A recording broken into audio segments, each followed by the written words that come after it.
Thank you for watching Conscious Consumer Network. The live stream broadcast is free to view.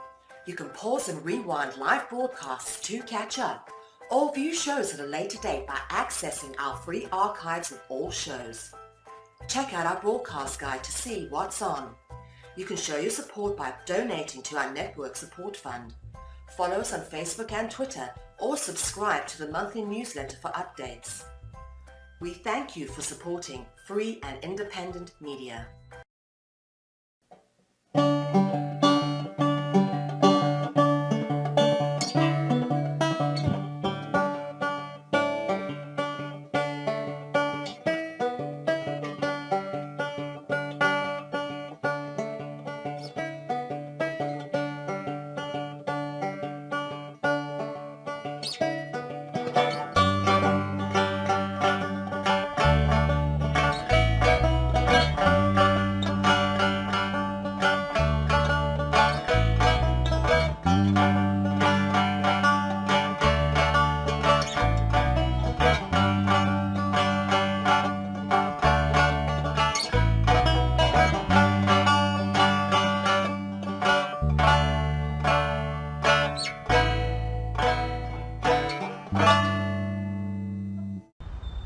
When the pressure gets to be too much, this is where Gwyneth Richardson goes. The 16-year-old has long struggled with anxiety that often left her unable to leave her house. It was dismissed as teen angst. It was there from the moment I woke up to the moment I went to sleep again, and I didn't really know how to control it. And it was really hard having the people who I was supposed to be getting help with just telling me that it was normal. Like Richardson, a growing number of Ontario students from grades 7 to 12 report mental health problems. 34% said they experienced moderate to severe psychological distress. For girls, it was 46%. 21% of students had a mental health care visit in the past year, 25% of all girls. And 28% said they needed mental health support but didn't get it. For girls, 39%. Add to the mix, 86% of students use social media daily. 1 in 5 girls is on it for at least 5 hours a day. It's hard to escape it, even when her phone was off. So I was worrying about the social aspect of my life and what the people around me thought of me. I was worried about my academics. I was worried about everything I said, and it was honestly so debilitating because it's really hard to live your life when you have this voice in the back of your head telling you that you're doing everything wrong. It's concerning to hear that it's on the rise and that the levels are so high. This child psychiatrist has seen no single cause of the increase in anxiety or depression in teens. It often boils down to relationships or expectations from peers, family, or even themselves. But she says social media can often exacerbate that anxiety. We might speculate that the increase in social media and the vastly wider social connectedness that brings does amplify, I think, some of the positives and potentially some of the negatives that come up in relationships for young people. Nothing that happens with young people is small and private any longer. Richardson is finally receiving professional help for anxiety. She also leads a group at her school that offers support to students and advocates for mental health. Vic Adopia, CBC News, Toronto. Hello, my name's Dylan. I'm Jordan. I'm Neil. Hi, I'm Shelby. And I'm Willow, and this is You Focus on the World. And today we're talking about mental health. Yeah. So how do we want to start this off? Last episode, a lot of you guys weren't here for the mental health episode. So let's start out with the same question we did. Does anyone have any Does anyone have any mental disorders? Whether they're visible or whether they're invisible or visible? Not that I know of. Yeah. Not that you know of. Not that I know of. Same. I'm not that. Any of you have siblings or experience with mental disorders? I don't really have a ton. I guess I've definitely known some people that have had, maybe mild, moderate autism or just stuff like that, but that's pretty much it. Yeah, I know people like that too. Yeah, I've met a couple people like that. Or Tourette's. It depends on the few of them. have a your little mic is a little experience. like fuzzy. I can't really hear it that well. My mic is? Oh, it's better now. I don't know what happened. Maybe it's just mine. Well, I mean, my computer is sitting on a blanket, so. That Wonderful. might do it. I don't know. I personally have one disorder, and that's dyslexia. I have just a little bit of Oh, you dyslexia. got to be kidding me. Dropping your phone again, Neil. Come on. It happens. I got a new case and it's very slippery. I have to put something under it to stop it from dropping. We only just every 5 minutes.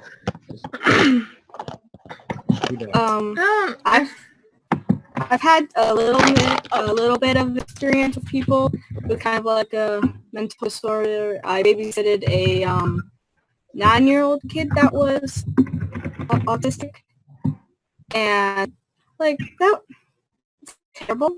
It's pretty easy to do.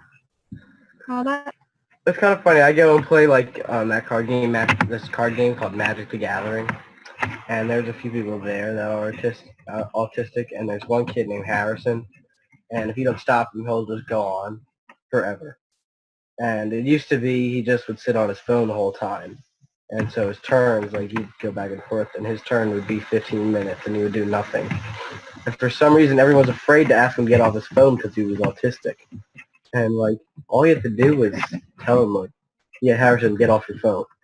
But it doesn't, like, you should be treating him as equal as anybody else would.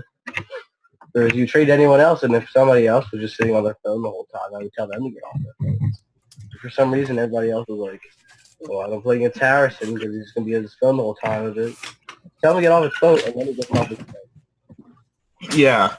I mean, there's definitely some situations where they shouldn't be treated, like, I wouldn't say not as equal. They should be treated as equal human beings, but there's some special exceptions where they need to be treated differently. Otherwise, you can, be insensitive to, because sometimes they're affected by things that, the way you treat normal people might affect them in a way that bothers them. And so you kind of have sometimes to treat them a different way a little bit, but you treat them, as equal human beings, obviously. I don't know why you wouldn't. Yeah, treating someone different just because they have like a mental disorder or something else like that is just insensitive.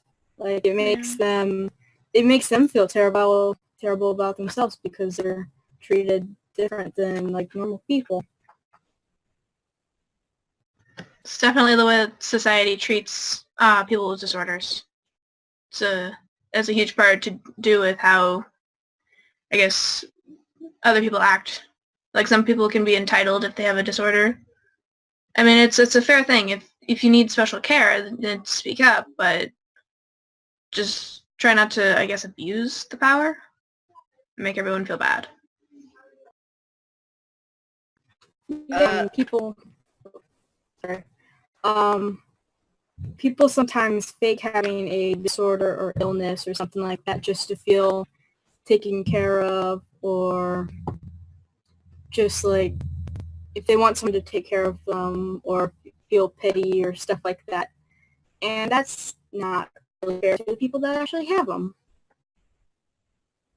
You can go.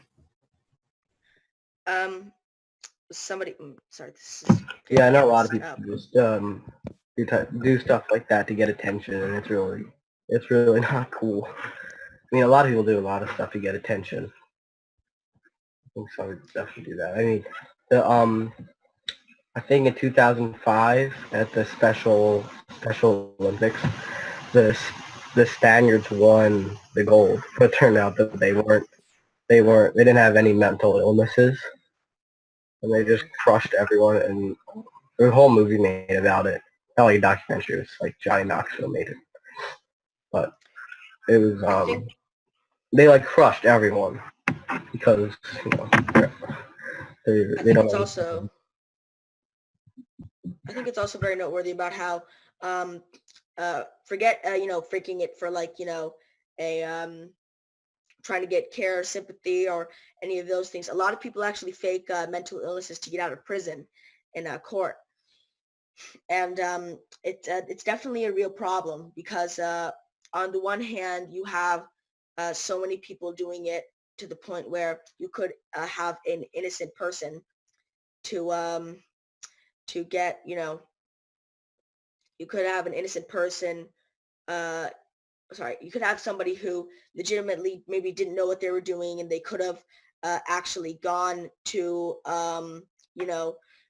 a hospital to help them so they don't hurt anybody again, but instead they're thrown in like this prison environment that is definitely not beneficial to them in any way, shape, or form, because of the fact that they need to be more strict with the vetting process, with some of the people that fake about. And this isn't just like minor crimes; these are like murders and things about that.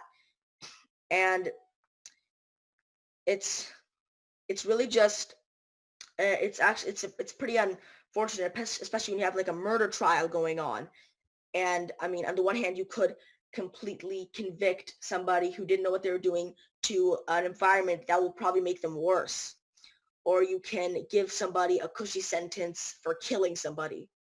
So yeah, that's definitely, something not good that's happening.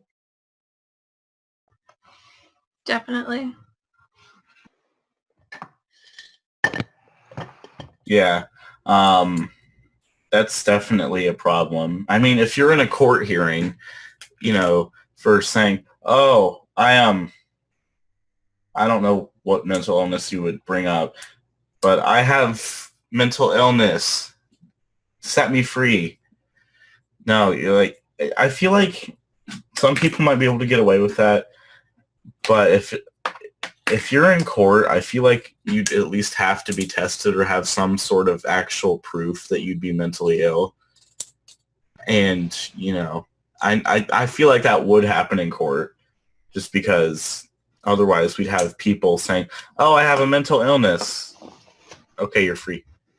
I don't feel like that happens that It's like much. ditching. It's like trying to ditch school is at that- work because Yeah, you're sick. Yeah. I think what happens is that they get sent to normally a mental hospital. More, they don't just get set free when they commit a serious crime. But the way this, because you were just talking about how you think that what would happen is that, I don't know how this would happen with the whole thing about they should get a diagnosis and proof. But the problem with that is that there's no, it's not like a disease. It's not like, okay, I diagnose you having the flu, because the psychiatrist has to, there's no real definitive way, at least that I know of, in courts definitely, I'm pretty sure don't do, to find, okay, definitively this person has this condition, so it wasn't really completely under their control when they did this crime. Because if you fake it, then you can, and there are a lot of documented cases of this happening. And if you fake it, then a psychiatrist may even diagnose you as having that mental illness when you actually don't. So, I mean.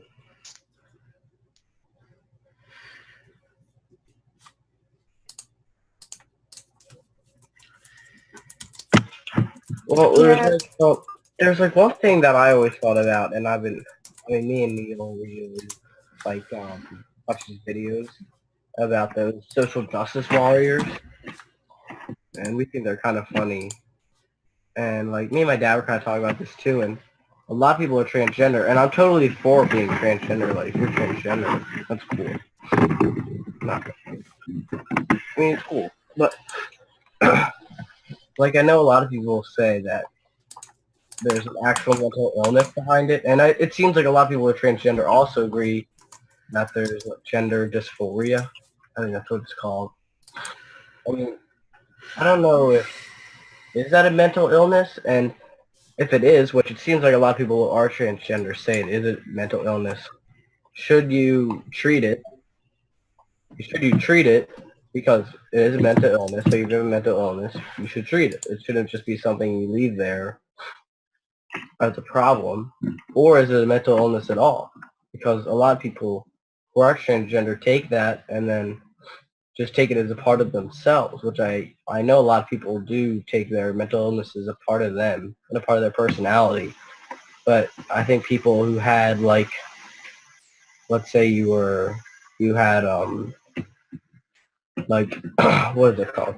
Schizophrenia, and you took somebody with schizophrenia, it wouldn't be great to go around and tell them that the radio was actually talking to them. Like, you'd want to treat them for it. And like, first off, should you like, is it a mental illness? Second of all, should you treat it if it is a mental illness?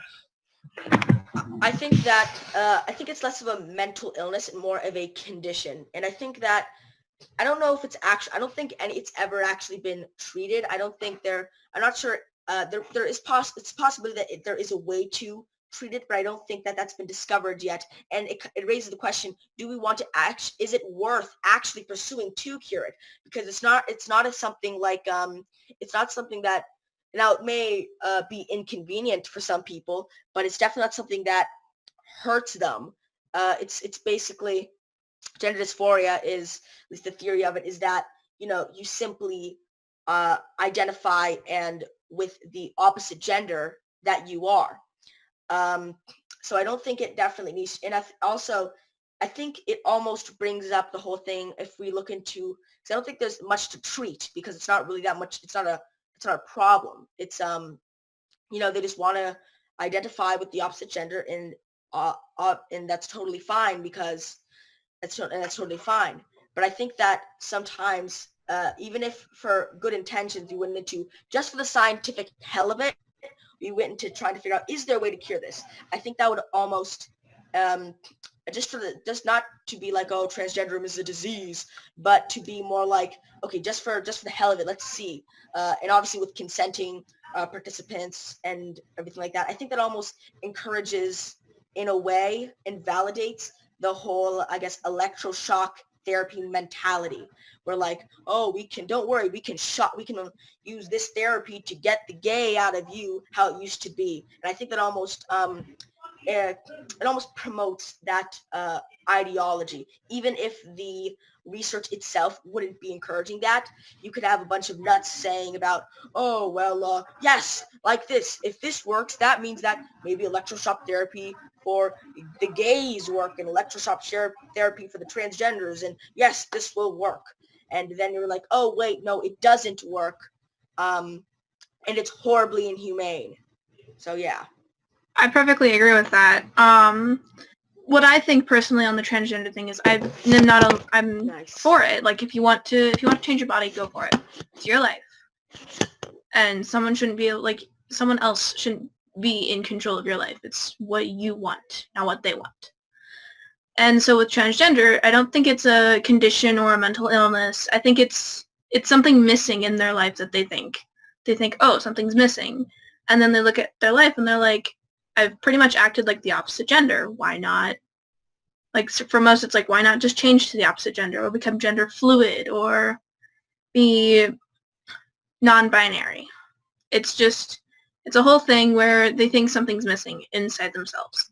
And for some, why the suicide rate is so high is because what they thought they were going to replace with changing their gender, they thought they thought that was the missing thing, but then it turns out it's not the missing thing. And I think that's why most consider it's a mental illness, is because it's something in the brain that happens that says, oh, you shouldn't be female, let's change to male. You shouldn't be male, you should change to female.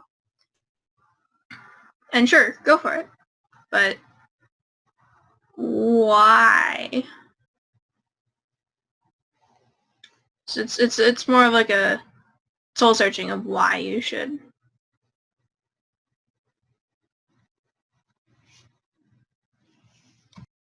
Yeah, this is kind of a hard topic to not add on to, but talk about if none of us are personally like that. And so it's kind of weird to suggest and say things that those people experience that we don't really know too much about. So that's just. So I think that it's a valid concern that, trying to get the good. Oh, okay. I understand. It's a valid concern that should we be talking about these parties if they're not here? But like, I think at the same time, I mean, we're speculating about everything right now. So, and that is the whole point of this show. And to be honest, we are talking about, people that have mental illnesses, and without people that have certain mental illnesses being here. But on that note, I don't know if anyone wants to move on to a specific topic.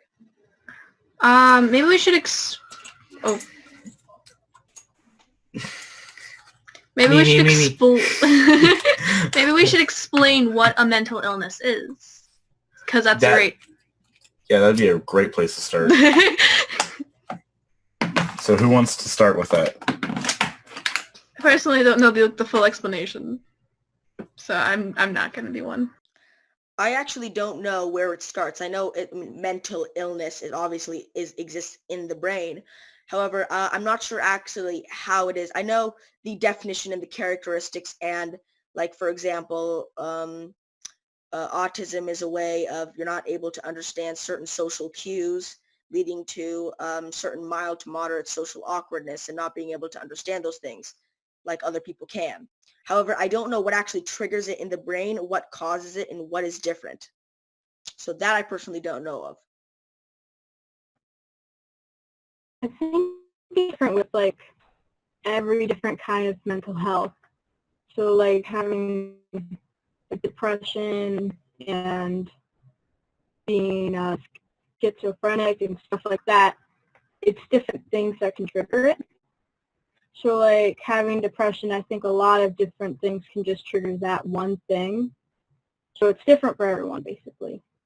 But with stuff like schizophrenia and being like a sociopath or something like that, those I think are much harder to understand what will trigger it. And so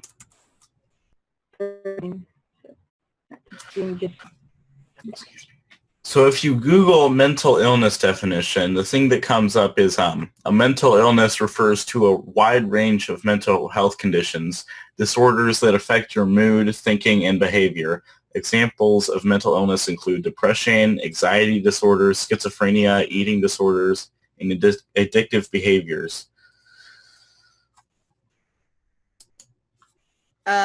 Just a quick note, there's actually a very rare mental illness called, I think, Prader-Willi syndrome. It's actually an illness where your brain doesn't actually trigger what makes you think that you're full. So you're basically always hungry and you're never satiated. So you would basically eat yourself to death if someone didn't stop you, because in your brain, the only thing you recognize is that you are hungry, you are not full. You cannot mentally recognize that you are full. So that, they range, they have so many different ranges. For example, like schizophrenia, I'm pretty sure it's just like, it's like, I think it's like paranoia, except to the nth degree, where your brain almost says different things to you, saying, this is what's happening. And I know there's actually a video online called something about through the eyes of a schizophrenic or something, and it's basically it's a normal day. It's a POV. It's a normal day, and then you start hearing these voices telling you things, and it's definitely very scary. So yeah. I don't know how accurate that is completely, though. Yeah, schizophrenia is a disorder that affects a person's ability to think, feel, and behave clearly. So you weren't far off. But not on the nail. According to Google, there's more than 200,000 U.S. cases per year, so it's pretty common. Wait, did I say 200,000? Yes. Wait, that seems inaccurate because there's only like 300,000 people. Oh, sorry, 300 million in the U.S., not 1,000. What am I thinking? There's 300 million people in the U.S. Yeah, I was thinking 300,000. My mind was not thinking straight. I'm sorry. Yeah, 200,000 U.S. cases per year. Oh, it's a lot. So yeah, it's more common than you'd think. seems like a lot of these mental illnesses are more common than you think. A lot of people have them, whether they talk about them or not. And that's also a thing. It's a big deal. Some people don't talk about it. And even if you know somebody who has it, you just, you don't say anything about it. And that's not not necessarily a good thing, to just kind of ignore mental illness. Like, I don't think people should be, I don't think they should be like cast into a certain group for mental illness, but if you get what I'm saying, but at the same time, they shouldn't be like ignored completely, if you get what I'm saying when I compare those two, because that was a really weird comparison. There has to be balance. You can't put someone in this group of people that are being treated like snowflakes. Yeah. Or you can't treat them like, let's say you treat everyone else in the world, and it's just like like here for an example. You need to find the fine line. Yeah, the fine line of the nice thing. Like, talk about it occasionally, make sure they're okay, especially for what it is. But don't completely ignore it, and don't treat them like a snowflake. That can be like one of the worst things. Yeah. Is being treated like a snowflake. I mean, I guess thinking about it, if you can't have an anxiety disorder, I mean, I definitely had an anxiety disorder, but I never really treated it. I did go, it was in middle school, and I left middle school, that's why I left public school. And before I left, there was homebound tutoring, like teachers from the school would come and do like lessons once a week. And I think like the goal was to get me back into public school then. It was not to be homeschooled. Excuse me. And so I went to this one therapist, psychiatrist, and pretty much he was just somebody giving out opioids, or like painkillers, like really addictive painkillers. Yeah. Everyone in his office was there for painkillers, and most likely he's just giving them out to anybody who wants them, which is pretty terrible. Yeah. Like, But he I'm pretty sure he was just being paid by like Purdue University to be prescribing drugs, because that's what they're supposed to do. They get paid by big universities and pharmaceutical companies to go out and prescribe certain drugs, because I think he wrote some letter to my parents, because I've never been on pretty much any medicine. I've been on antibiotics once when I had Lyme's disease. I guess I still have it. And other than that, I've only been on like homeopathic remedies, and those have worked really awesome. But they have them for everything, and he wanted to prescribe me. He wanted to put me on heavy doses of like pills for people who have psychosis. Like really heavy doses of it. And you're like, holy crap! I don't think I'm that insane. I mean, like, speaking of like drugging people up, speaking of like just drugging people up for like no reason. I mean, there's a little bit of background noise on somebody's side. I don't know whose it is, but there's like, speaking of drugging people up for no reason. I mean, I think that maybe we should talk about ADD. So like, 'cause I know that there's a lot of controversy around ADD, whether it's ADD is completely real or ADD is real but it's overdiagnosed, or ADD just doesn't exist. So like, what do we all think of that? What do we all think about ADD, attention deficit disorder? I know my dad has it, and there's a possibility I have it. But my dad's ADD also, along with his extreme dyslexia, stopped him from properly getting the education he needed and advancing in life. I think that's like how like unschooling or homeschooling or sub-better school or all these alternative ways of learning is better for people who have problem with attention spans or being dyslexic or anything like that. Because my little sister has fairly extreme dyslexia, and the whole time she was in school, in school standards, she did horrible, to where that they had to have her answer subtraction or addition question in like 3 seconds. If she didn't answer it in 3 seconds, she would score wrong on the test. And just like schools like that, and having to have that much pressure and having I don't want to say learning disability, but having a problem to where you can't understand the things as easily as the other kids is pretty terrible, because that's just not cool for them to do that to kids like that.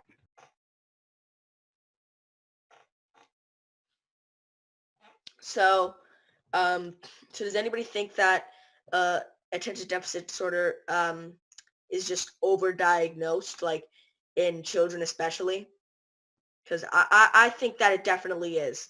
I mean, I think that attention deficit ADD does exist in some children, but I think that people have misinterpreted attention deficit disorder existing with the fact that any kid that can't pay attention is ADD and needs to be put on Adderall. Yeah, I think like, all right, there was this one episode of South Park, and I don't watch a lot of South Park, but there was this one episode, and they were talking about ADHD, and it was pretty hilarious, and it put things into perspective. And basically, it was like, so there was one kid, and his name is Jimmy, and he didn't get homework, and everybody was like, oh, why doesn't Jimmy get any homework? He's like, oh, now kids, because Jimmy has ADHD, doesn't get homework. They're like, well, why can't I have ADHD? And so then they were like, all right, kids, I'll take you and I'll show you. We'll give you the test, and then we'll show you that you don't have ADHD. So they go to the doctors, and he reads them Moby Dick, and at the end they're just all asleep, and he's like, holy crap, all these kids have ADHD. But it sits still. And so then the whole episode is about like the kids on the drugs, and they're just like zombies. But pretty much it's like, you can't just expect somebody to sit in a room for 8 hours a day, 5 days a week, and just like expect them to sit there and shut up. Especially a child whose mind is at that point racing and developing and growing and just taking in all the new things. I mean, especially a younger child whose mind's like a sponge. I think taking everything.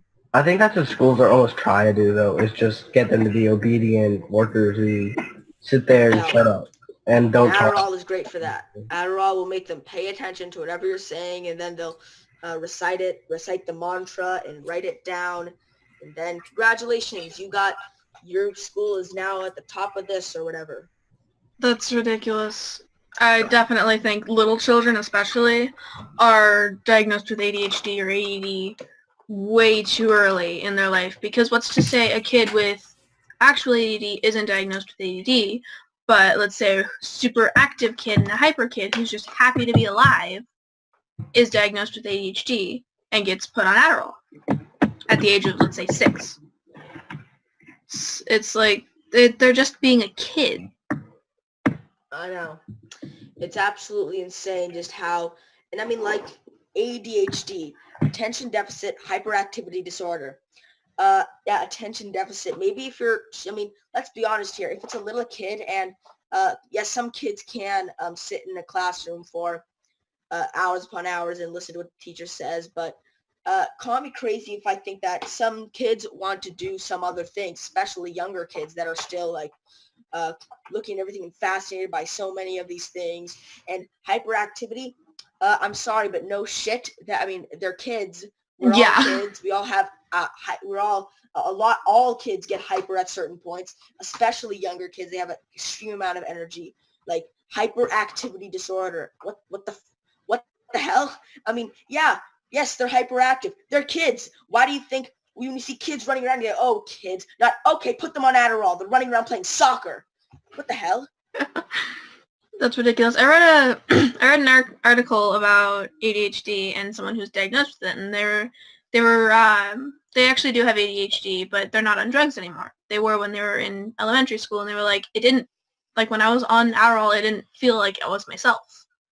Like I just felt mopey, and I felt like this completely different person from what I felt normally. And I was like, that's exactly why we shouldn't put kids on it. Kids are developing their brains and their personalities and figuring out who they are. You can't put them on drugs because they're hyper. Yeah, if they have like actual ADD or ADHD, like I don't know enough about Adderall to say that they should have it. But if like it actually helps, then yeah. But if they're just being like hyper kids, like even I'm still hyper, but that doesn't mean I have ADHD. I'm crazy. But I don't think I have ADHD. Just because, you know, kids are always hyper. Like my sister is living proof of that if you haven't met her. But, you know, yeah, I would definitely agree with you. I know that my older cousin has, or at least I think has ADHD, and he might take Adderall. I'm not exactly sure what kind of medication he takes or anything, but he does take medication. The medication actually just, it doesn't make it worse. It helps him calm down and all that, but it gives him very bad effects. For being older than me, he is basically a foot tall, not taller, shorter than me. And he also barely has an appetite because of the medication. And so he's just this very tiny, skinny dude. And he does a lot of sports. He plays baseball, he does football, he does band, he does all these other things. But with the medication, it helps him do those things, just more staying calm and all that. But it doesn't have effects on his like body or anything like that. Yeah, there's obviously some people who'd be able to do this, but I almost feel like no normal person could sit in a room for 8 hours a day and not like get unfocused at all at any point. No. Like that would be nuts. Like I get unfocused just sitting in a room for like 20 minutes. Exactly. Yeah, same here. I don't think I have ADHD or ADD though, but I mean, same here. I mean, I can, like, my mind drifts so much. I can be thinking about talking right now and then be thinking about, wow, how does the light reflecting off the trees and this and this and this? Like, that's what I was literally doing when we started talking on the show. That doesn't mean I have ADHD. That means, I don't know, I have a normal functioning brain, and I'm using it. And I'm not like, and yeah, we were talking about that. I'm clearly talking right now and able to make a concise point. But I feel like if everybody took some of the circumstances that they diagnose kids on ADD or ADHD under, I think some of us would probably fail those a lot. And even though we do not have it. Watch us all get ADD tests and we all end up having ADD. Yeah, I would not be surprised. Some guys just, yeah. I would also not be surprised. I'm constantly fidgeting with something. Yeah, why think I have this in my hand? I'm moving around, I'm doing this, but I don't think I have ADHD. You're a wizard, Neil.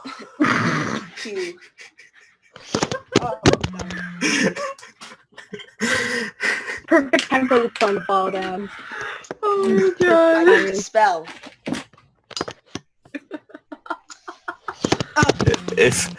Did you guys know that Neil spelt backwards is Dumbledore? Looking at his name right top now.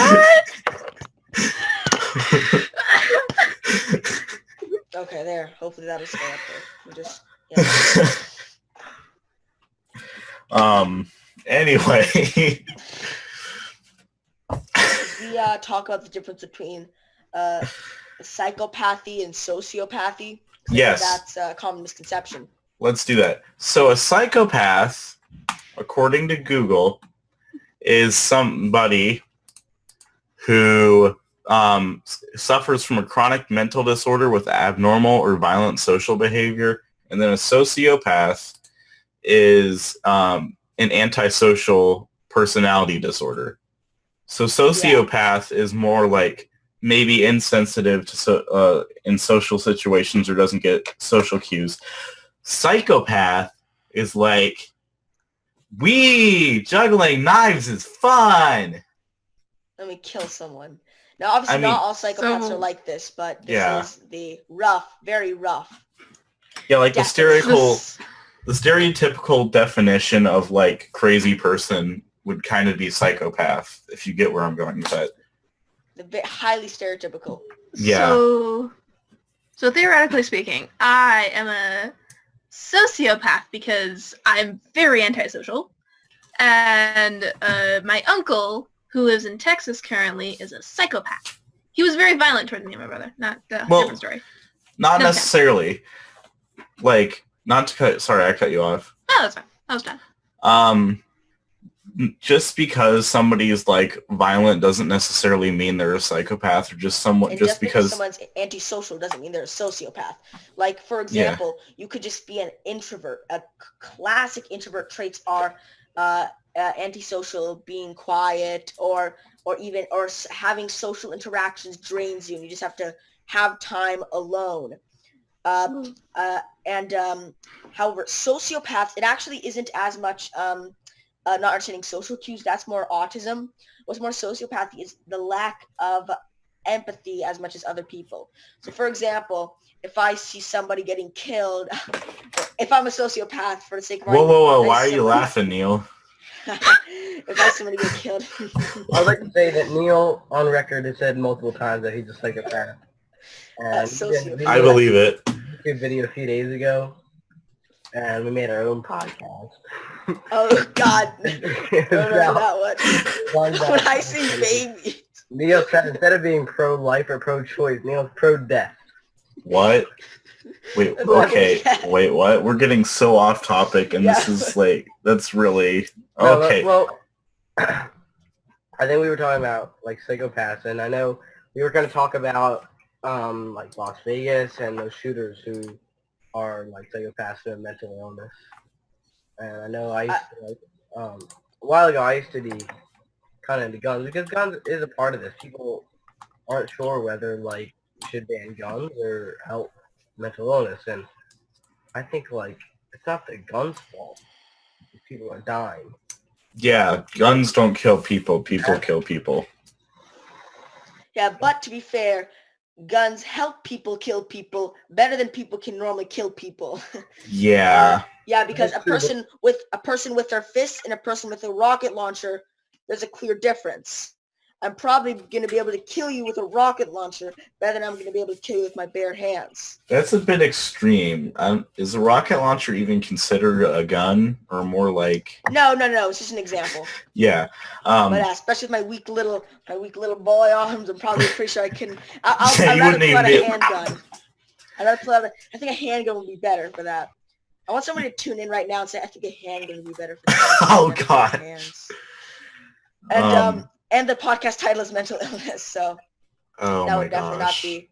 But anyways, out of context. But back on track. So sociopathy is more of not being. So if I saw somebody getting killed and I was a sociopath, it's not like I wouldn't feel. It's that I wouldn't normally feel the same way or as much as somebody else would. Yeah, and while we were so sort of on the topic of guns, why don't we transition over a little bit to Vegas and what happened? I'm sure that you guys you heard. I think the confirmed death count right now is at 58, and there was like 512 injured, if I remember correctly. 512. I thought it was a 200 injured and 50 killed. That was as of last night. Oh. I think it's gone up more the more bodies and the more people they identify. They're still finding. Yeah. See, for those of you who do not know, there was a shooting in Las Vegas. It was in Mandalay Bay. Right near the Strip. And some guy had an assault rifle and he killed lots of people and injured hundreds. Yeah. And if you just, it's just absolutely insane. The police, there was a concert going on, and there were just crowds of people. He just opened fire, just killed so many and injured hundreds. And not to mention the fact that, not to mention, but when the police arrived, by the time the police arrived, they killed him. The police opened fire and killed the person who did this. But it was already. You have to understand that some people I know would ask, why didn't the police stop him? It's like the police did stop him. What if you have an assault rifle and there's a crowd of people, and even if it takes 3 minutes for the police to get there, just imagine how many people you can kill. Well, don't need to imagine 58 and over 500 injured. Yeah. It's my mom and my brother were discussing about this because since we're homeschooled, everything is a logical and educational debate. Why would they shut down the city for one guy killing a whole bunch of people? Because they actually shut down the city, and what my mom thinks, what my brother think, is that it's more than just one person. Because why would they shut down if the person's already dead? Yeah, it's possible. Yeah, it is shutting down the city. I understand. It is possible. In the remnants of something like that, because what's happened. Hi, Neil's feet. Hi, Neil. I think it's more than just one person, because at the time, if you shut down a city, first off, you don't know if it's one person yet. Yeah. Or that it is one person. And second of all, I don't think you just want the city to be closed with a bunch of bodies laying around and people in distress. That's a very good point. And I don't think it's that unreasonable to close down the whole city for it. Not to mention the fact mass shooting. Not to mention the fact that I don't know, the people that are still recovering for it will feel respect. I think it's a bit disrespectful to have people walking here we are to take a tour of Las Vegas. Woo! Click, click, click. And there are these people sitting there that are still recovering from their friends and family being just shot, and they're right there injured and looking around for bodies. And it's oh look, let's take pictures of all the sites. Oh look, there's Luxor, there's this, Here's another point of view to look at it from is when in my city a few years ago there was a theater shooting. This guy opened fired in a Batman theater showing. And they didn't shut down the entire city. They shut down the theater and the surrounding streets. That was it. What was it, Colorado? Yes. Colorado. I think that... Yeah, I remember that, but Century 16 shooting in 2012. Over 500 people injured and, over 50 people killed. And I think it's in the open street. It's a substantially more amount of people than in the Colorado shootings. And it's in a much smaller area, like Las Vegas is. Yeah, Las Vegas isn't like the entire state. It's just it's a part of Nevada, and Las Vegas isn't even bigger than it's bigger than a movie. The Strip isn't even technically a city. Yeah, it's obviously a bit bigger than a movie theater, but it's not like a whole state. Not like they're closing the whole state. In something like this, where it's actually being called, and I believe it, the largest mass shooting in the history of America, like this, and so in something like this, it makes sense to shut the city down because I don't know. I don't think they have a motive. They don't know the motive of why he did it. They're still in the dark about a lot of things, and so they don't need people coming in and all this stuff. And it just makes more sense to me.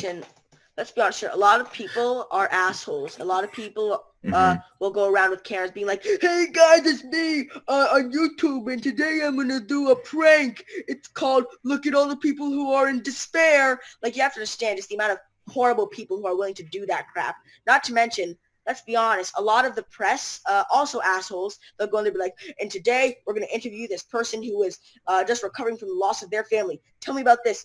Just trying to recover from this, and just, and just people crowding around people, and possibly even children who are just shocked and horrified at what happened." I mean, yeah, it seems it's like a lot of people are very insensitive and don't even care. Yeah. And them going in there and harassing, let's be honest, even trying to interview some people is seen as it's ethically questionable at the current point in time. Yeah. Well, yes, at the current point in time, since it is still fresh, but because a lot of people still need to recover. Is it just me that you're cutting out for? Or does everyone else see that, or just on my side? Not really. I'm Might just fine. be on your side. I think you're fine. Everyone's cutting out because you're cutting out for me too. Oh, I guess. Oh, God. The internet connection sucks, I guess. Yeah. So from what I can tell, the shooter had a semi-automatic weapon, but he used something called a trigger crank, which is a fairly inexpensive thing. I know what that is. Yeah, a fairly inexpensive thing, which I think just about anybody can buy off the internet, which basically modified his weapon to fire out almost 700 rounds a minute onto the people at the concert. Yeah. The way it, because see, even with automatic weapons, like not being fired, the way I've heard about that, it's like a lot of people use them at shooting ranges, even when they don't have a fully automatic weapon. It's just simulated. It's not very accurate, but it goes and Yeah. But I think a lot of people. So do any of us think that this person, because do you think mental illness played a part in this, or was it just extremism of any certain belief? Well, that's a really good question, and it's a possibility because his father was a bank robber, a psychopath, and he was on the FBI's most wanted list for, I believe, 8 years, according to one of my sources. His father was one of the top 10 most wanted guys because he was a bank robber. Yeah. And then, so the family, at least from his father up to one of his sons, it has a little bit of a history, so that definitely is a factor.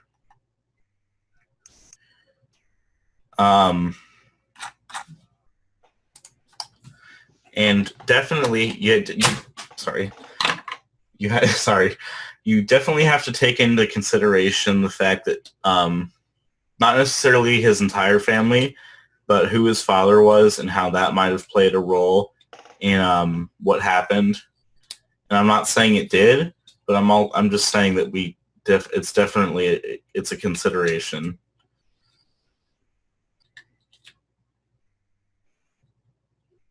Hard to say or assume that the person has mental illness or something not from the shooting until it's actually confirmed, because that just gives too much bad credit to them, to people with mental illnesses. So I'm not sure what to say. Yeah. It's kind of a tough topic to give not only a definite answer, since we personally don't know, but an answer at all, because at one hand it could be a mental thing, since he's been watched his entire life because of his father. So there's the one hand where he was trying to make himself look as spectacular as possible so he didn't end up like his father. But at the same time, what caused it? Was he blackmailed? Was there a mental disorder in charge of it? Because this guy lived an amazing life, and to just open fire on a crowd of people at a free concert. And what I heard personally, I didn't hear that he got shot by the police, I heard he killed himself. Yeah, that's what I heard from one of Oh, my really? sources as well. And My source is all my mother because this all happened last night and I heard about it this morning because my dad's in Vegas and there was a possibility he almost died. yeah, it was so. What happened exactly, for those of you who don't know a bunch of the details yet, is he was at, let me see if, because one of the articles I was reading had a diagram. Let me see if I can pull it up real quick. He was in a hotel that was basically just right across the street. I think they said it was like 200 yards. Here we go. Yeah. So he was on the 32nd floor of the Mandalay Bay Resort and Casino. I think he smashed 2 windows, and then the hotel was about 400 yards from the stage.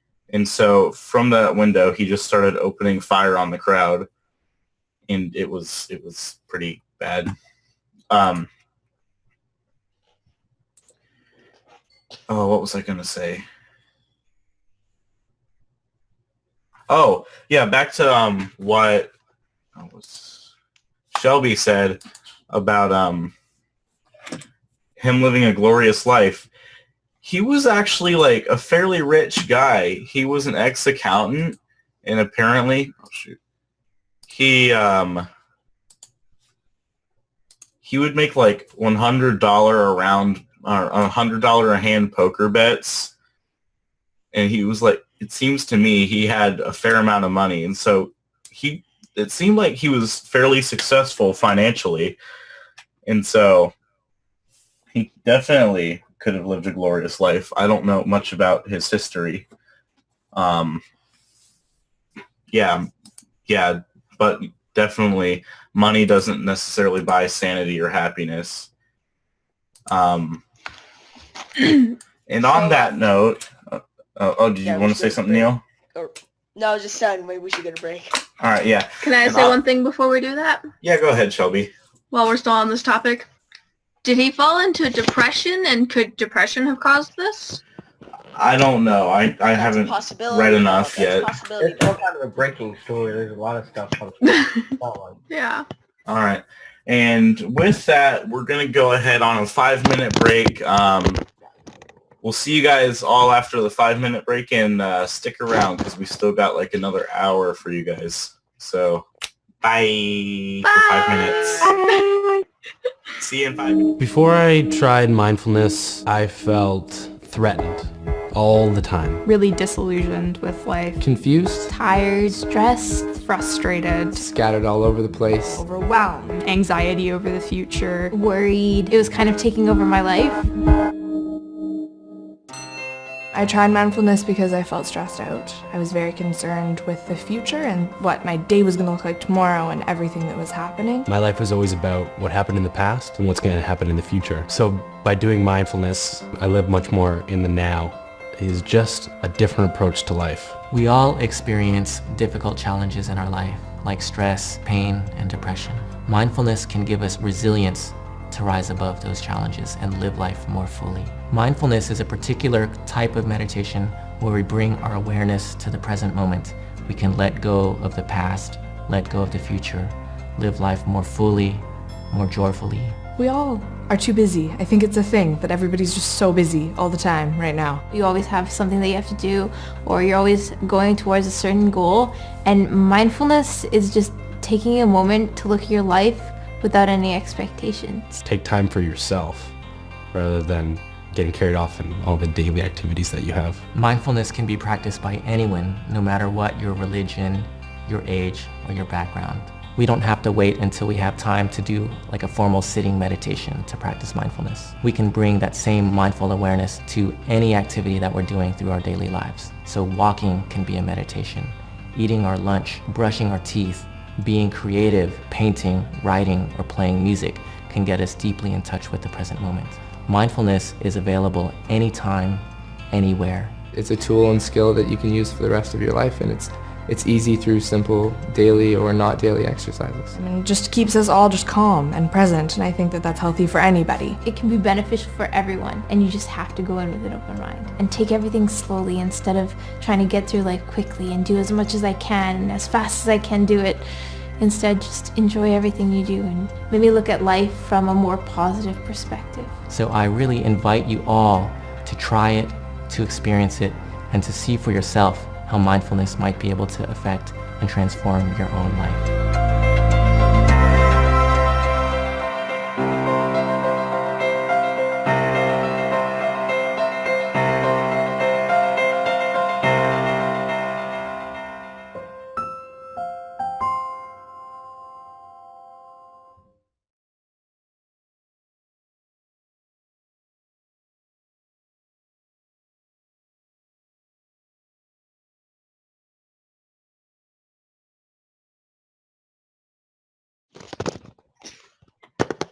Hi! Oh. We're back with fewer people that are going to be back in a little bit, apparently. We're missing 2 people. They will be back momentarily. Oh, there is one.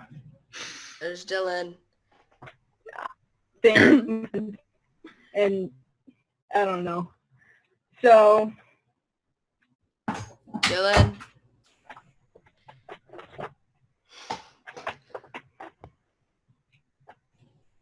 Okay, so what do we want to talk about now? I think we should wait for Jordan to get back. Yeah. Sorry. Dylan, we're live, by the way. Oh, yeah. I'm sorry. I can't forgive you. I got to go as fast as I could. Absolutely unforgivable. This is good. I don't think I can. Goodbye. Yeah, so what do we want to talk about? I don't know if we necessarily have to. I don't know if we have to wait for Jordan after this is, live stream, but I think we should just film it when he gets back what we're talking about. Yeah, okay, what should we talk about next? Anyone got any ideas? Man, I still got no video camera. Sorry, I guess my visual appearance has died. Yeah, we are live, Jim. Did you know that? Jim, we're live. This is a very interesting thing. Yeah, this is You know, I was watching this interview. Well, it wasn't really an interview. It was kind of a debate between Piers Morgan, this one guy named Ben Shapiro, and they were talking. Jordan, we're live. They were talking about. Oh, okay. Hi. Okay, all of the people are here now. This went by. I think this is the only time the break has ever started with like people that didn't know that it actually had ended. This is a new. Yeah. This has never happened before. It was really interesting because I know a lot of people on a lot of people on the left really want like assault rifles being banned. And I know Piers Morgan was talking a lot about all the people who get killed in the Colorado shootings with AR-15s and whatever. But at the same time, like all the kids, all the innocent people that are killed in Chicago, in big cities, almost none of them are with assault rifles. Like, it's almost all handguns. And a lot of people, like Piers Morgan and a lot of Democrats, don't want handguns. To be illegal, yet most crimes are committed with handguns, which seems a little illogical to me. Well, I think it's not.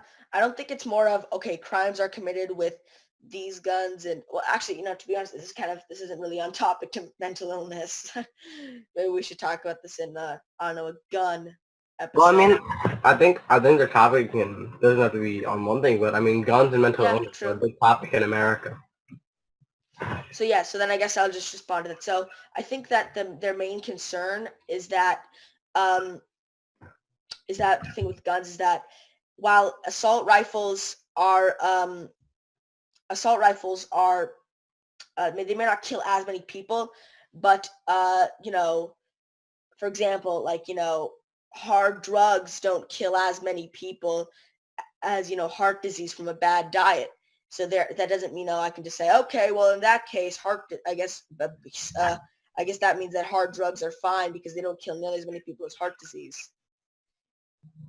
Even though bad food is, more benign than, meth or heroin.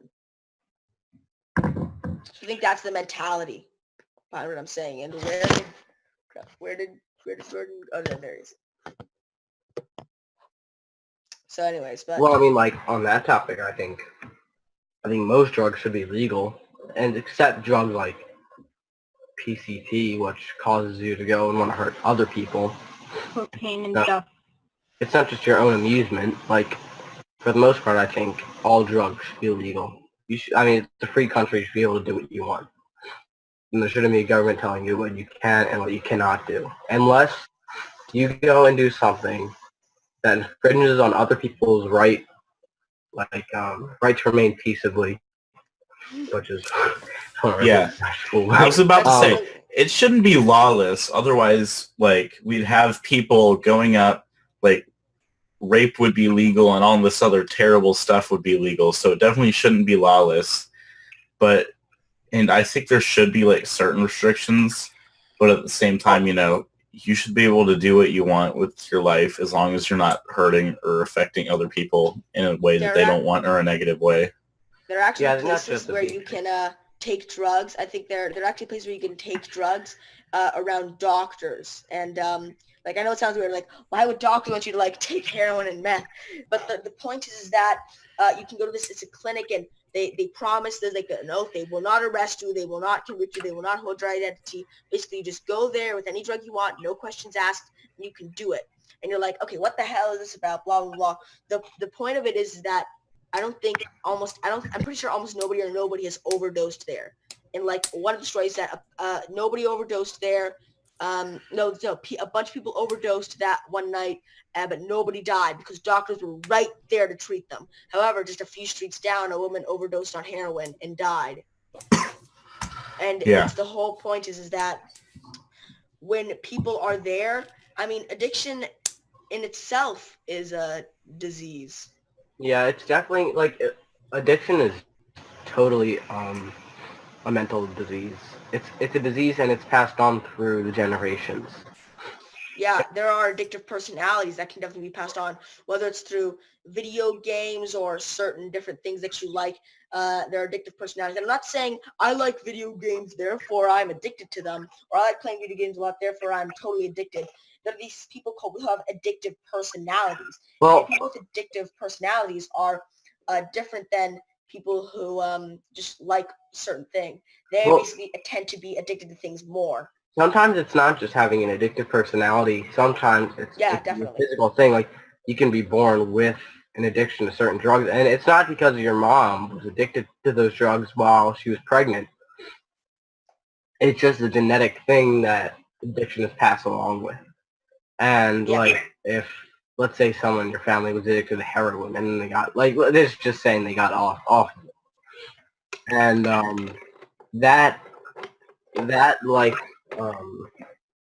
addiction can be passed on to you without you even knowing about it. So let's say like 20 years later, you're like 20 years old and you try heroin and you can overdose on it the first time you try it, just because that addiction has progressively been getting, your tolerance has been getting lower and lower and lower. And it should not a lot of people just. That's not what I'm saying. Heroin's a really nasty drug. A lot of people just don't have control. Addiction is a disease and it should be treated. Yeah, it's not like something people, I think a lot of people, not everyone, but a lot of people think it's just something you can just like deal with. Just like something else, and it's definitely not. It's not in your control. And I mean, even heroin, if you can die from just getting off of heroin, not like overdosing on it, but you can just die just from trying to get off of it if you stop having it. It's because your body has gotten so used to what heroin does to you that it thinks it can't live without it, and then everything fails. It's the withdrawal. Yeah, it's the withdrawal. Also, heroin is like my uncle explained heroin to me because he's had it explained to him. And it's one of the worst drugs. Here's how he explains the drug thing, is it like most drugs like take you up, and then however far you go up, it's that farther down. So just like the scale like flips itself. Yeah. And the better so, the like, highs, the worse the fall. Yeah. Yeah, but heroin is just downfall all the time. Like the more you do it, the farther you go down. You don't ever go up. It's even worse for heroin because heroin is, I think, probably the most used drug. Well, not really. Me and Neil were having this discussion earlier today. But Actually, it goes marijuana, cocaine, and sugar is still first. Jesus, Philip. Yeah, sugar is still first. Sugar is still the most addictive drug. We were talking Well, about this earlier today. here's the question, since we're on mental health. What does any of this have to do with mental health? Well, drugs have to do with mental health. A lot of people have mental health, have addictions to drugs. Oh, marijuana can help with mental health. Yes, that is I don't and that that's why, out of all the drugs there are, marijuana should be it shouldn't be illegal. Because it helps. It helps. You can't overdose on marijuana, okay? You'll pass out. Something that helps you. You'll pass out before you hit that point. Mm-hmm. Even still, though, it's not, like, smart to smoke weed. Oh, definitely. It's not smart to do it as a kid or a teenager. Wait till you're a freaking adult unless you're going to use the actual, because what doctors do is they extract the actual part that helps you, and not the part that gets you high, the part that helps you, because they're two different things. They extract the part that helps you and they give it to patients. My uncle has cancer and he's been taking that pill a lot. Like it's like, well, actually the way he takes it is, it's so powerful. He takes a tiny drop of it. Yeah. And he just puts it on a grain of rice and just swallows a grain of rice. And if you put too much of the drop, he gets really sick. Like starts to get nausea and throw up. But like even with marijuana, the brain, I know a lot of people say that the brain is fully grown by 25 or whatever. And but like the brain is always changing. It's never just the same. Things are dying and being generated all the time. It's much more complex than just like the brain at 25, the frontal cortex has stopped growing. And I think it's noteworthy that, but marijuana is a drug and it does have addictive properties, but its addictive properties are much less effective than things such as tobacco and alcohol. And it's much harder to get addicted to marijuana than most other drugs. And even with marijuana, it's very, very, very rare for you to get addicted the first time you have it. It's near impossible. Now that does happen with a lot of other drugs like cocaine and heroin. But marijuana, it's very rare to have something like that. But you can still very much get addicted to marijuana. So maybe we should try to get, I know, addiction does have to be mental disease, but we should maybe try to talk about more. So we should, Yeah. Welcome to My Strange Addiction. I've seen that show. That's a weird show. I like kissing cars. Wait, what? I like kissing cars. Oh my gosh, I think I saw that.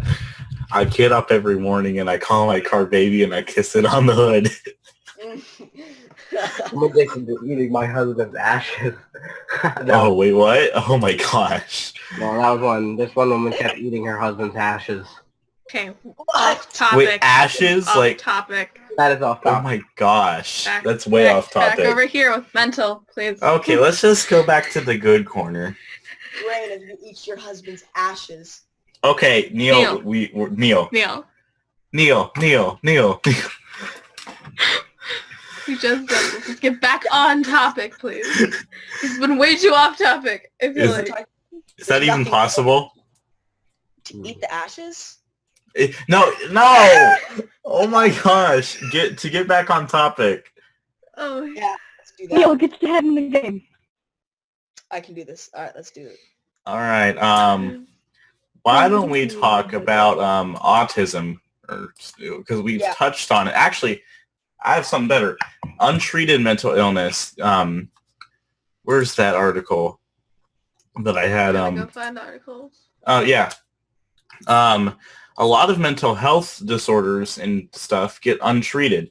Like, let's see. According to this article on Huffington Post, I think it says $100 trillion. The estimated economic cost of untreated mental illness in the U.S. This includes unemployment, unnecessary disability, substance abuse, and more. Yeah, that's 100 trillion. Right, like, I guess one of the things is, it's kind of, anorexia is such a weird thing. I don't even Anorexia is mental illness as well as, Yeah, being anorexic is definitely a mental illness. But I also heard that there were other people who had kind of like opposite anorexic disorder, and they're like really fat, but they think that they're much skinnier than they actually are. But they have like, I forget what it's called, but it's still body dysmorphia, but instead of thinking that they're very heavy, the people who are anorexic, they think that they're very fat. Like when they look in a mirror, they think that they're fat.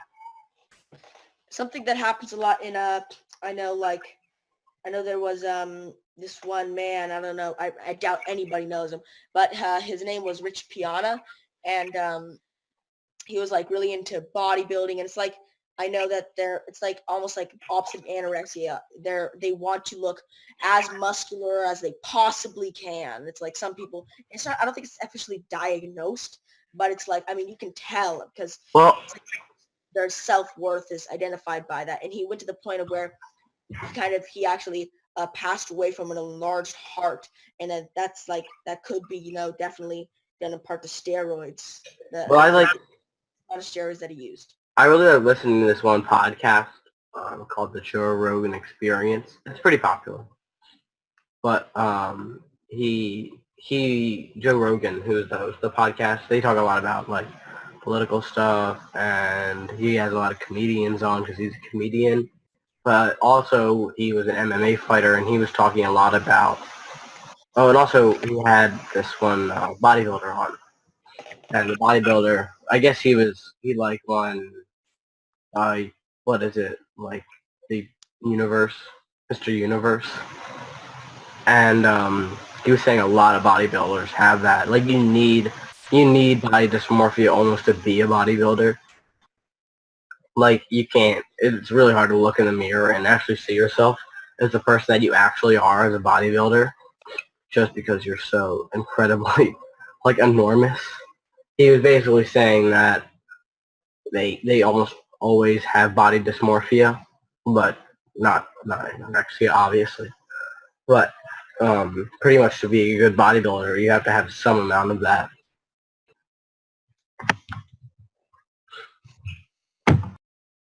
Yeah, that's crazy. Wow, we're only 17 minutes into the hour. Okay. Stop whenever we need to. Oh, okay. I don't think we've touched on it, but I don't think we've really talked about bipolar disorder. Right, yeah. Bipolar, let me see if I can get a good definition. It's a mental illness that brings severe high and low moods and changes in sleep, energy, and thinking, as well as behavior. So, like, for example, people who have bipolar can have periods in which they feel overly happy and energized, like, woohoo, at like 3 a.m. or something, if you're awake at that, I guess. Or other periods of feeling sad, hopeless, and sluggish. In between those periods, they usually feel normal, though. And you can think of those highs and lows as two poles of mood, and which is why it's called bipolar disorder, according to this website called WebMD. I'm not really sure, and I've never had it tested, and I don't want to go around claiming stuff, but I'm pretty sure I have OCD. Not like, I know a lot of people say they have OCD, but Yeah, OMG. it's like it's just them being like, yes, it's like, well, I'm cleaning my house, I'm so OCD. Like, Yeah. Not OCD, you're a human. But, like, there's definitely sometimes where I'll just have one interaction with somebody, and I'm not, like, antisocial. I'm right about in the middle. I wouldn't say I'm an introvert, and I wouldn't say I'm an extrovert, because I have, like, my moments. But I'm a human being, so I guess I have both. It's not like you can only be one or the other. But, definitely, like, I'll have some social interactions, and I'll just think about it, like for a really long time, like how I messed it up, and it's just like the tiniest crap, like asking somebody like if they want to go get dinner, right? It's like not like out on a date, just like asking somebody if they want to go get something to eat, and it's like I'll just think about that for forever. I'm like, oh man, what a dick was I? Yeah.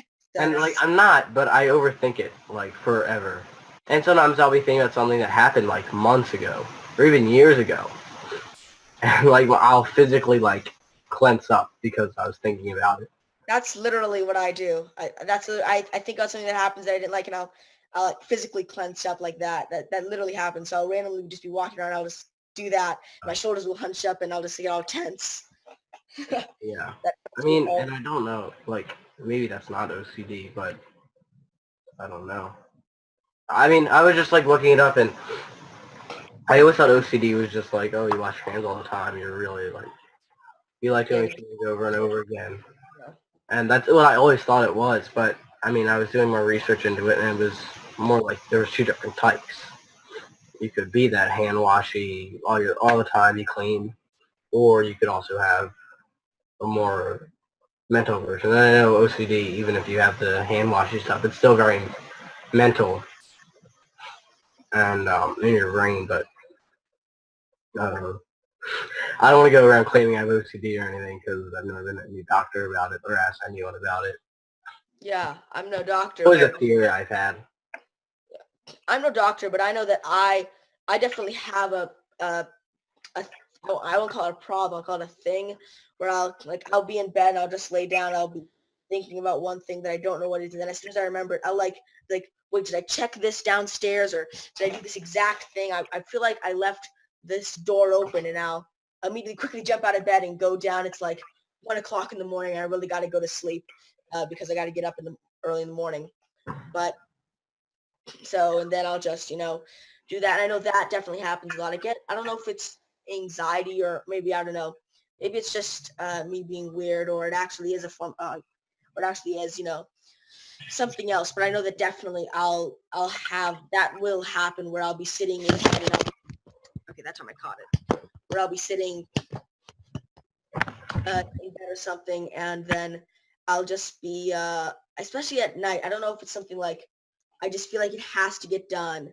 Like something has to be done. I need to quickly go down and fix something. So yeah, and everything. So yeah, otherwise I cannot relax at night. Anyways, but yeah. And also I definitely have the exact same thing where even something that happened years ago and I think about it, I'll just physically clench up or do something. That definitely happens to me. Yeah, I mean, I don't think I have OCD, but I'm definitely like, I wouldn't say I'm a germaphobe either, but I'm like, I guess somewhere in between where I wash my hands a lot. Like it got to, sometimes it'll get to the point where I actually wash my hands so much that my wrists will get like almost like a rash looking thing because they get dry. And it's not like I spend all the time like washing my hands. I just feel like sometimes like I'll pick something up off the floor and I'll say like, ew, I touched the floor. And so I'll go wash my hands. But like every time that I think my hands are dirty, sometimes, I'm not always like this, but I'll go wash my hands. And so sometimes it gets worse, but It's kind of funny. My dad's kind of the opposite. He has this theory that if his hands are all dirty, he just rubs his hands in the grass.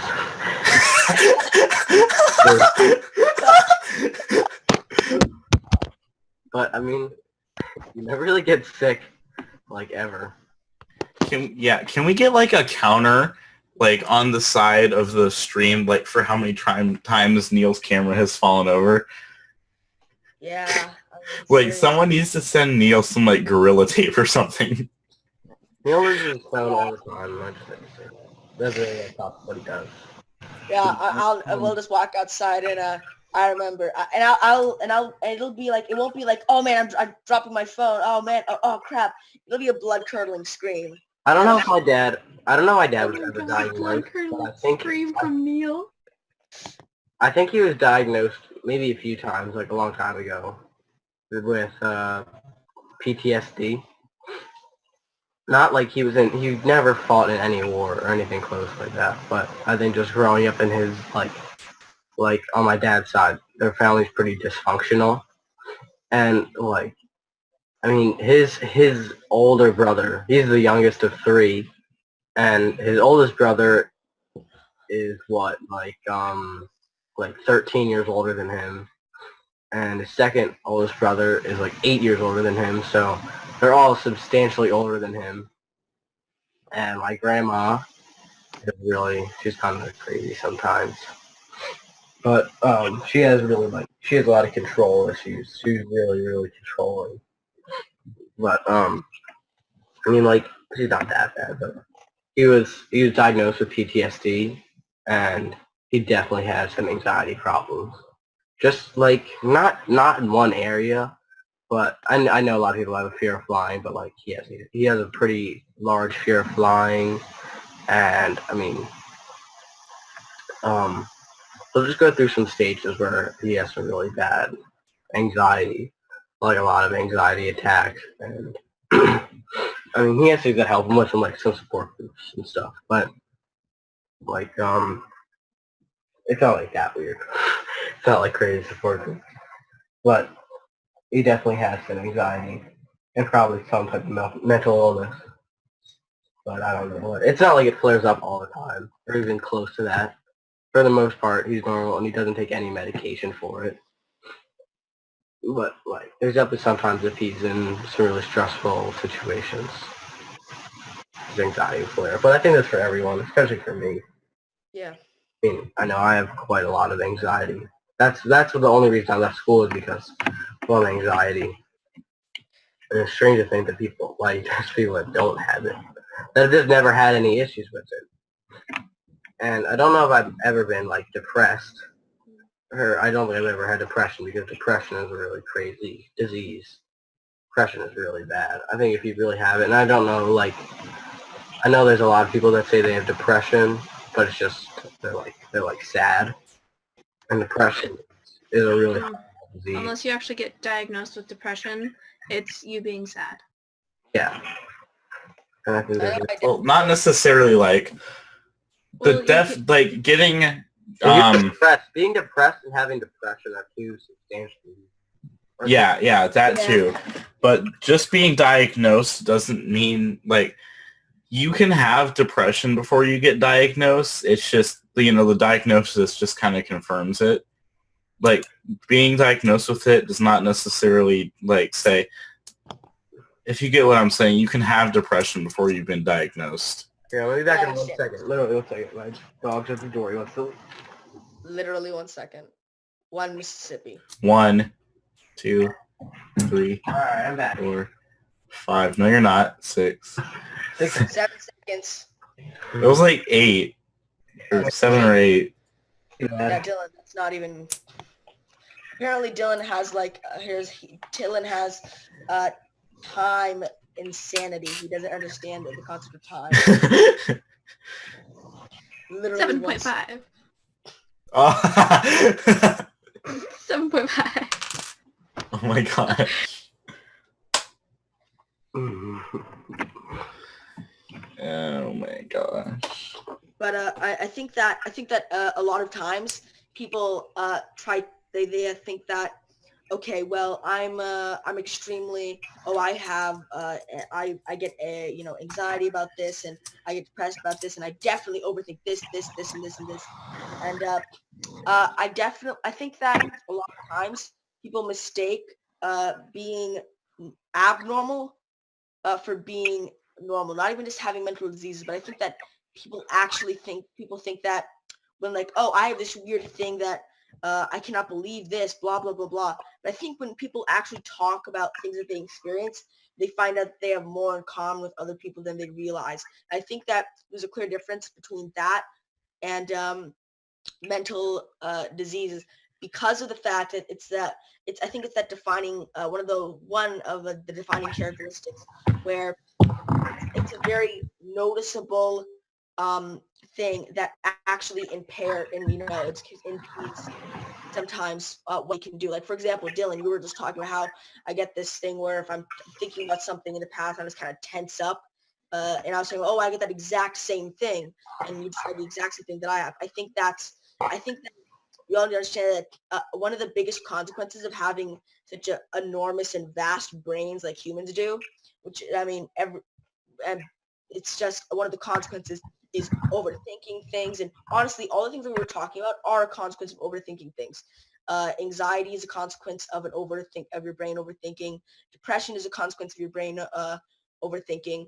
All of these things. However, I think there's a difference between an actual mental illness when it comes to this, because of the fact that it's just there's a difference between a consequence of our brain being so huge and awesome and being able to, first of all, being able to talk to you over the internet while broadcasting to other people to be saved for other people to watch later.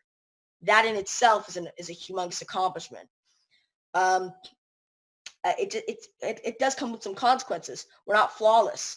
We're going to have consequences such as overthinking things, anxiety, but there's a clear difference between that and an actual mental disease. I think that's something that I think that's something interesting. I have something to say on that topic of you and Dylan thinking of something and then like tensing up. It's a lot of people refer to that as a trigger. It's a trigger to something, and it's a lot of the word triggered is used in the gaming community a lot, and it's overused and it's used incorrectly, and it's ridiculous. But I believe it got started in the mental disorder stuff, or the mental disorder side of things, because let's say thinking of a certain memory brings up your PTSD, and then it's considered being triggered. I don't know if I'd say it's being triggered. Like that's, I don't know if that'd be the correct term. I think that makes sense. I think that is the proper term, but it definitely has been warped by maybe just by the gaming community. And we talked about this in our gaming episode. I don't think it's. I just don't. I think maybe it's probably just. Well, it is. It's just because of these. It's not just in gaming, but in just our daily society. Like people who are just upset about random crap in their world. You just say it's triggered, and I guess that's probably the connotations I have. But I don't even know if that'd be the right word to describe it. Like if I were to describe that without any connotations, I do not think I would say that's me being triggered. Well, I think it technically is a trigger. It's just not as much as, I just think it's been warped by, not as much the gaming community. I know they use it, but it's more the internet in general, and the people, especially the people that hunt, that are like, there are so many channels on YouTube just being like, they're just dedicated to just beating the ever-living crap out of social justice. Well, trigger also seems like a singular thing. It's not plural. It just it's like I'm triggered, Well, trigger seems like singular, and it's not like there's one specific thing that I guess would trigger me. It's just like I don't know. It's there's more than just one occasion where I think about something. So I don't know if trigger would be. Yeah, there's definitely the people who are just like triggered. If you, yeah, that didn't really work on camera. Dang it! I tried vibrating my head, but they'll just do that, and it's like there's another one. Neil dropped his camera again. I want to point out that was a very large. It was a rather acceptable amount of time since I dropped my camera the last time, and since I just dropped my camera now. I was gonna point that out. You dropped your camera like 15 times within the first hour, Neil. Yeah. I think it's in a very stable position now. That's what you probably thought the last time, and the time before that. This and the 3 times it fell down there, and I had to pick it up in a row. Few. Are you sure it was just a few, Neil? No comment.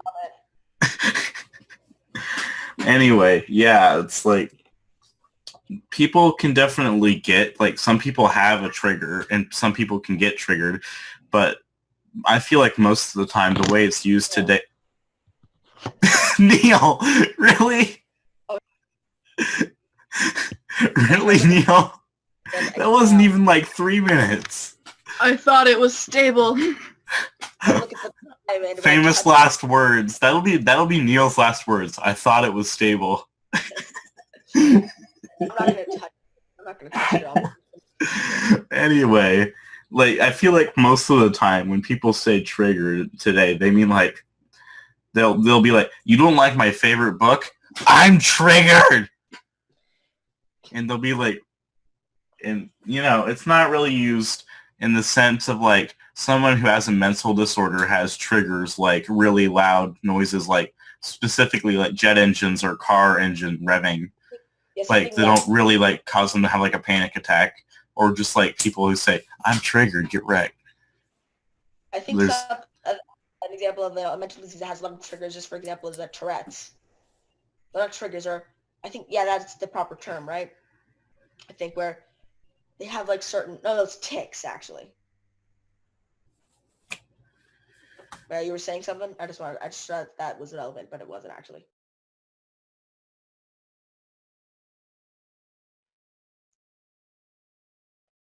What are you saying? Your mic is muted, Jordan. Thank you. Thank you for the information, Neil. Oh my gosh.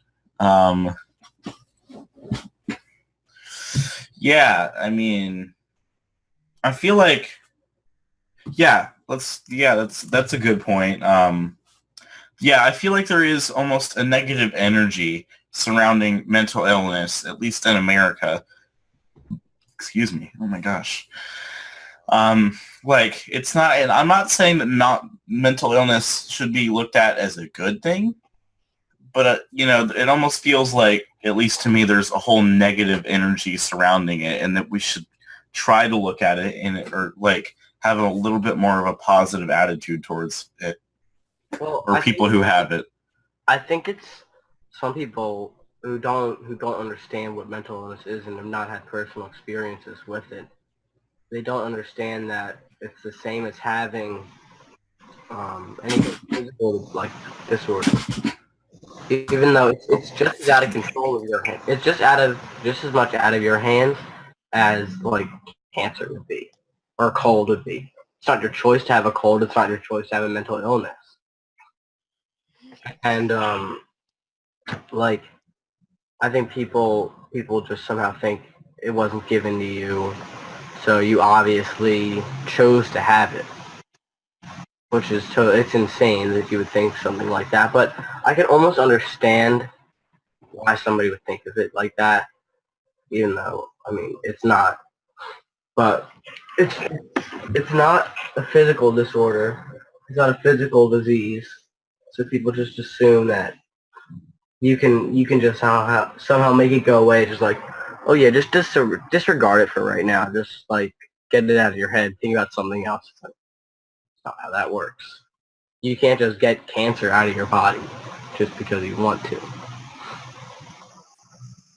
And it's just, I think it's harder for people to understand that it's not like that. I don't know how you have to think about that. Just like mental illness, people don't see it as anything close to what like physical diseases.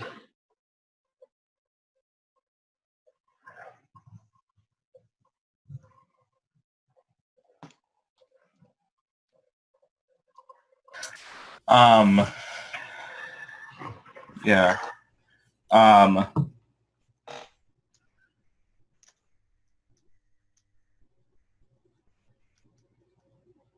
Hi. Awkward silence. I don't know where to go. SOS. There goes Neil's camera again. Quit thinking positions are safe, Neil. They're not You know what? safe. I'm putting a stopwatch right now. It's a wire right here. The problem is I moved Right my now. knee down. Oh, I feel you. I feel you on the wire. Get that one a lot. Then tape the wire down. You uncultured American swine. Disgusting. I remember I used to. Oh my gosh. That wasn't even like a minute. That was like 45 seconds. Okay, I started a new stopwatch. Let's see how The long. phone's not even on the desk yet. It's still on the floor. Alright, there's not much time left, so I'm not much that time left, so I'm just gonna put my headphones away and just hold the camera. He's gonna drop it. There's like half a hand on the camera, Neil. This is a great angle. Okay, we have one last thing. I believe we have one last thing to bring up. Let me just read it for a moment. Let's give a moment of silence for Neil's camera. There, it's good.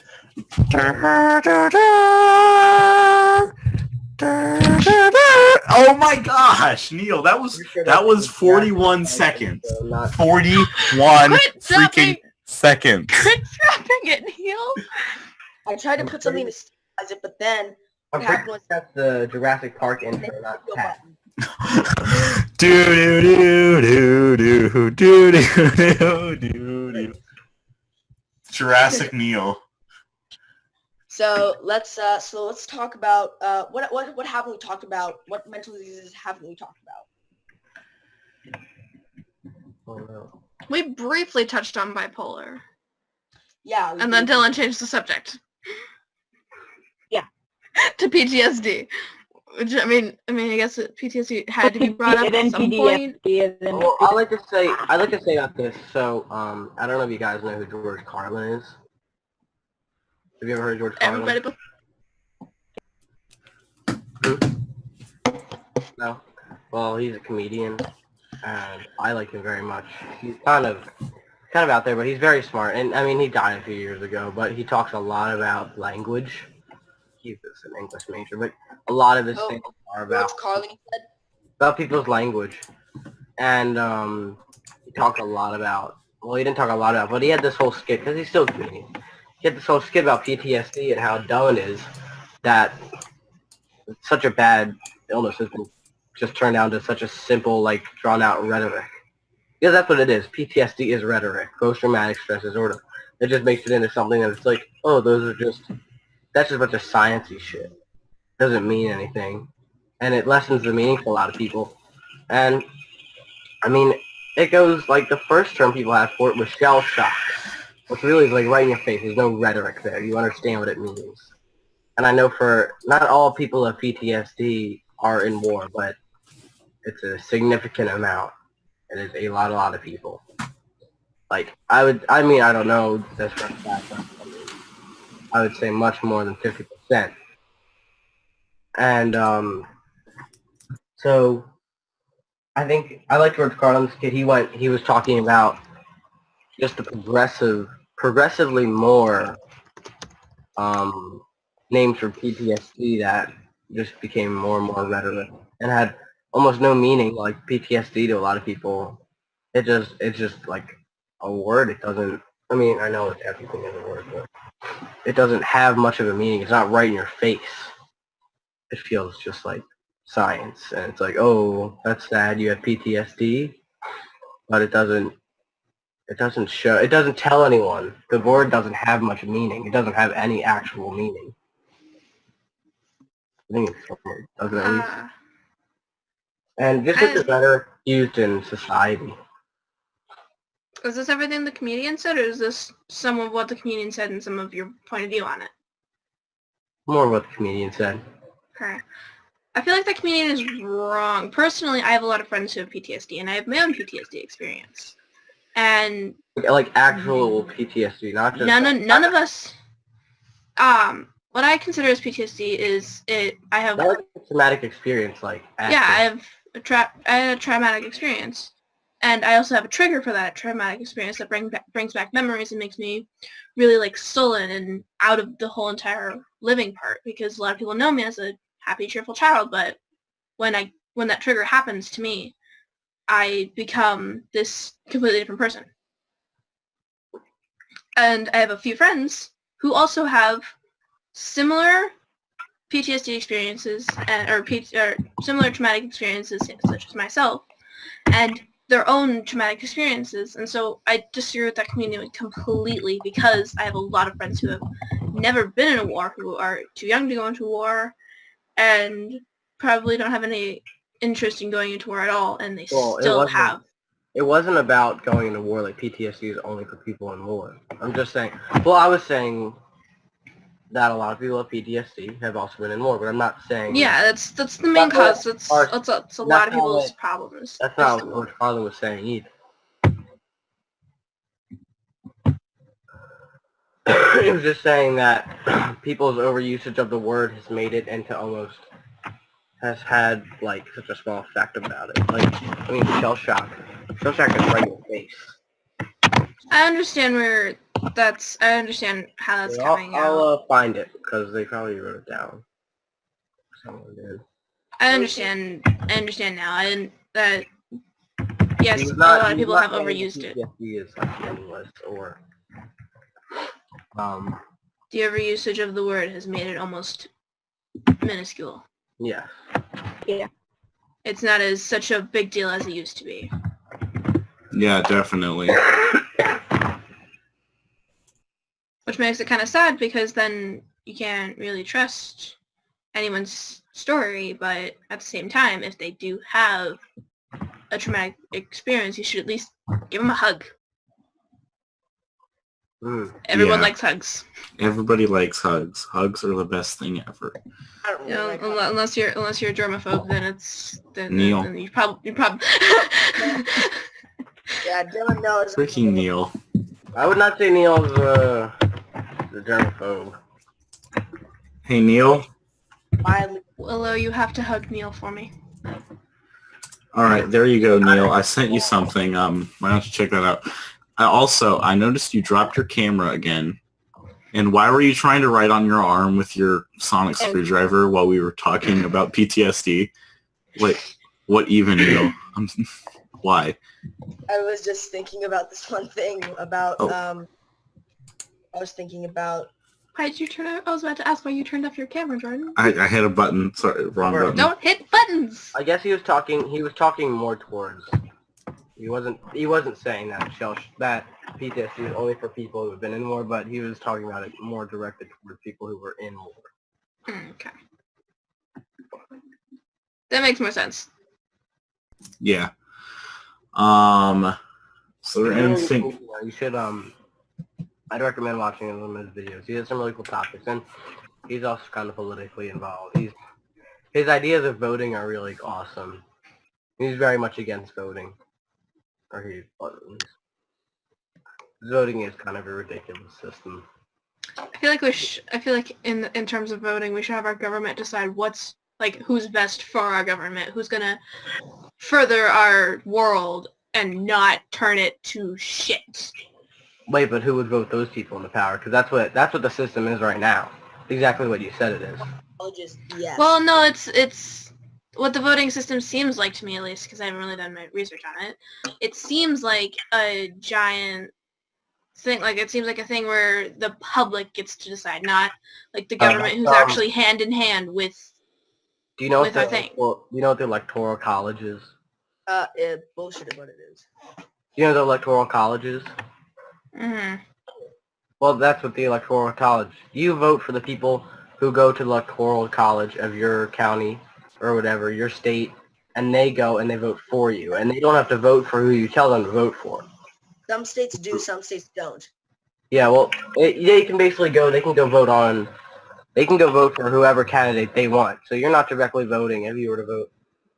Yeah, I think I have to go use the bathroom. I think we might go off soon now.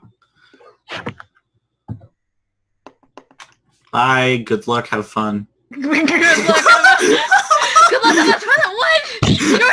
Jordan.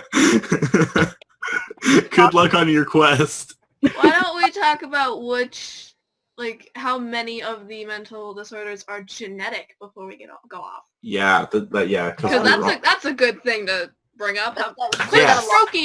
Quit stroking your phone.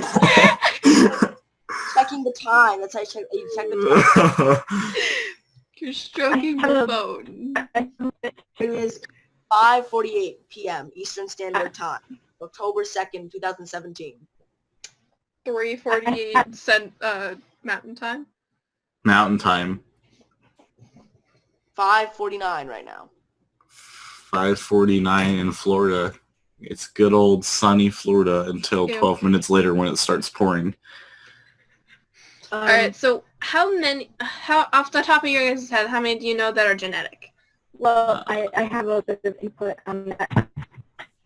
How did you more mental? Oh my God, son, it's in my. You're also cutting out a lot. You're cutting out a lot. I can't understand what you're saying at all. Yeah. That sucks. I've got one one confirmed that's genetic because I got it from my dad, which is dyslexia. Yeah, that's definitely a thing. Like, it sucks. It's like, it's definitely not the parents' fault. No. But like, it sucks because you know, if I found out, you know, I have like dyslexia or something, it kind of sucks that my kid might have it because I have it, and that sucks. And especially for how extreme it is, like if, let's say my dad's is full extreme, which it is, I got half. I cut it in half and passed it on to me. Jordan. Giving me so many opportunities to take screenshots. Sorry. Oh my gosh. It will come back to bite you. Just ask Willow. Oh gosh. Poor Willow. Oh my gosh. Yeah. But it's there goes Neil's camera again. For each generation of that, let's say for dyslexia, for example, it's for whichever like parent has the extreme, it's gonna get cut in half, passed on to one child, and then that child who has the half of dyslexia it's gonna get cut in half when they have child. So and it just keeps getting cut like that, like pie. Well, that's nice. Like, at least it's not consistent to where, like, if somebody has it extreme, it's always extreme. Yeah, I believe it's going to cut it in half. Kind of like the genetics for where you're from. Like, my mom is, like, I think 16% Scandinavian, so for me, it's 8% Scandinavian. Yeah. That's an actual fact. On that note, unless we want to wait till Dylan returns from his quest, I think that'll about wrap it up for today. Probably. All right, so who wants to go first for closing remarks? Dylan. Oh, God. How about you, Jordan, since you're the first one to talk? Wait, what? No, thank you, bye. Bye, Jordan. I'm still here. I would have to say my closing statements would have to be, treat everyone like a human, please. Yes. This is said in a few episodes ago. Treat everyone like a human, no matter what they are, what they have, or anything. Treat them like a human. Don't treat them like a snowflake. That's got to be like the freaking worst. Treat them like a human and don't bully them. So don't like hold open your tongue and like in the like and wait for them to fall out of the sky. I'm going on mute now. All right, I'll go then. I'll go. So I think that in conclusion, mental illness is definitely it's definitely caused a lot of stress in people's lives, as well as parents of children who do mental illnesses. But just because of the difficulties that it presents. However, there's definitely a line between mental illnesses that, like for example, just basically what Shelby said, you shouldn't treat somebody different because of it, especially with, because a lot of times you really can't tell with certain people. And another thing is that a lot of people do think, and they think that, oh, I must have blank mental illness because I do this that's weird, do this that's weird. But if you actually talk to other people, you'll find that a lot of other people act the same way you do. I think that's one of the main differences between mental illness and just the consequence of having an enormously complex and awesome brain that humans do have.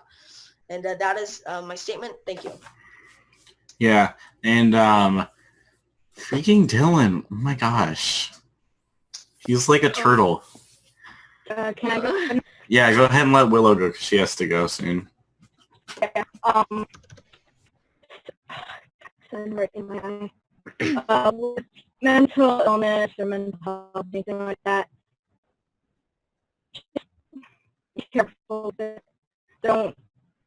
Don't encourage people to treat people like crap just because they have it. Like, just normal people. And here's some back. Dylan's back from his quest. Oh God. Doing closing statements. Willow, continue. Just be nice to people. That's all. And realize mental illness, mental health is a big deal. Realize. Right. Oh shoot! I didn't mean to. Jordan or Dylan, do rock, paper, scissors over the camera. Rock, paper, scissors. Shoot. That was so loud! Oh my god. No.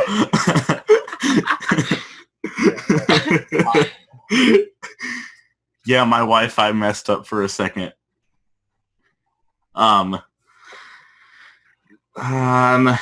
My closing statement is, kind of along with what Shelby said.